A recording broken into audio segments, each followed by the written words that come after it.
witty poem by Eugenia Gallardo. It kind of lovingly pokes fun at that classic image of the poet, the super-sensitive, tortured artist type. The poem really gets into what makes them tick. So the poem kicks off, and ends, actually, with just this one line. But think about how you can say that. It could be a sigh, like, ah, the poets. Or it could be full of admiration, or maybe even a little sad. This one little phrase just perfectly sets the stage for this character study that's, well, it's both loving and super ironic. Okay, first things first, the poet's uniform. And what's so brilliant here is that the poem starts with the stereotype, the thing we can all picture, right? It's building this character from the outside in, starting with their signature look. And check this out. The first part of this so-called uniform isn't even clothing. It's an attitude.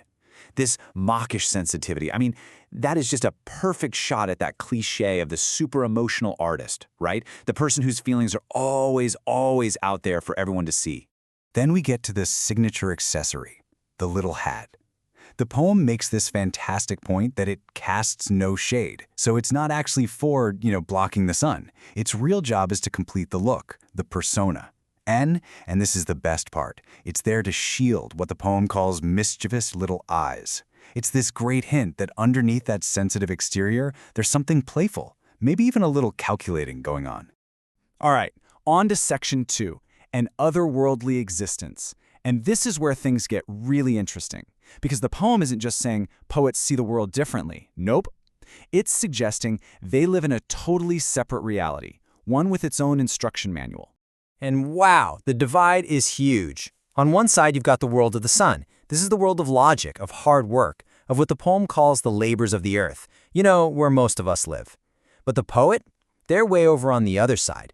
They belong to the world of the moon, a place of whims in her lunacies, where just playing around with words and meanings is way more important than any hard fact. Okay, let's jump into our third section, the public and private poet. So we've looked at their inner world, and now the poem completely switches gears to how they act around other people.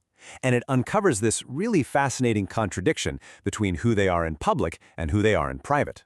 So when they're in public, picture it like a poetry reading or some fancy party, the poet is on. They're performing. They've got this air of self-importance, this total confidence in their own genius, admiring themselves right there for everyone to see.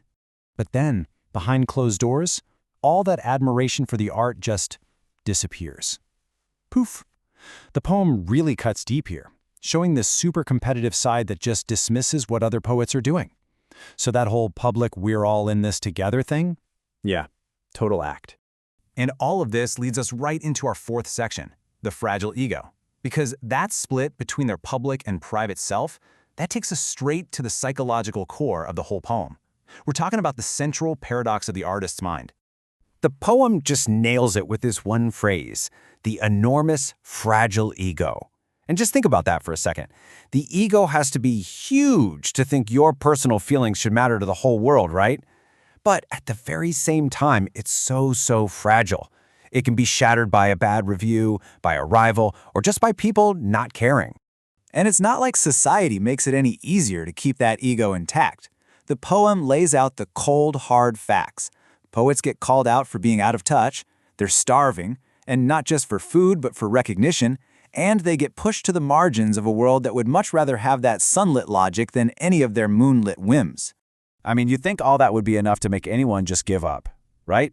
But nope, the poem just lands on this one simple but incredibly powerful word to describe them. So stubborn. And here's the proof of just how stubborn they are. Even though they're pushed aside and ignored, the poem says that every single society has a couple of thousand of them. A couple of thousand. This isn't some rare thing.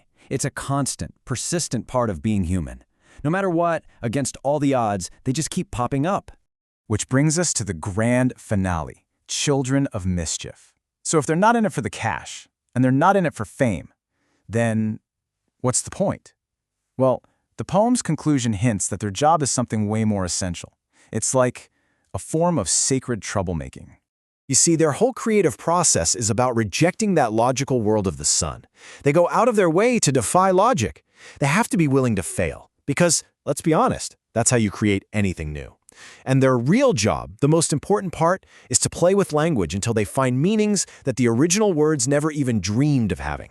And so we circle all the way back to that line one last time. Oh, the poets. But now it's so much more than a simple sigh, isn't it? It holds everything we've just talked about, the sensitivity, the hat, the contradictions, that huge fragile ego, the stubbornness, and that wild, defiant creativity. Now it's a phrase that's just full of wonder. So in the end, the poem doesn't wrap everything up in a neat little bow. Instead, it leaves us with this one last lingering question. It's suggesting that this weird, contradictory, but totally essential creative drive, it doesn't come from logic. It comes from somewhere else entirely. Somewhere playful, somewhere powerful, and somewhere, well, somewhere profoundly mischievous. Makes you think, doesn't it?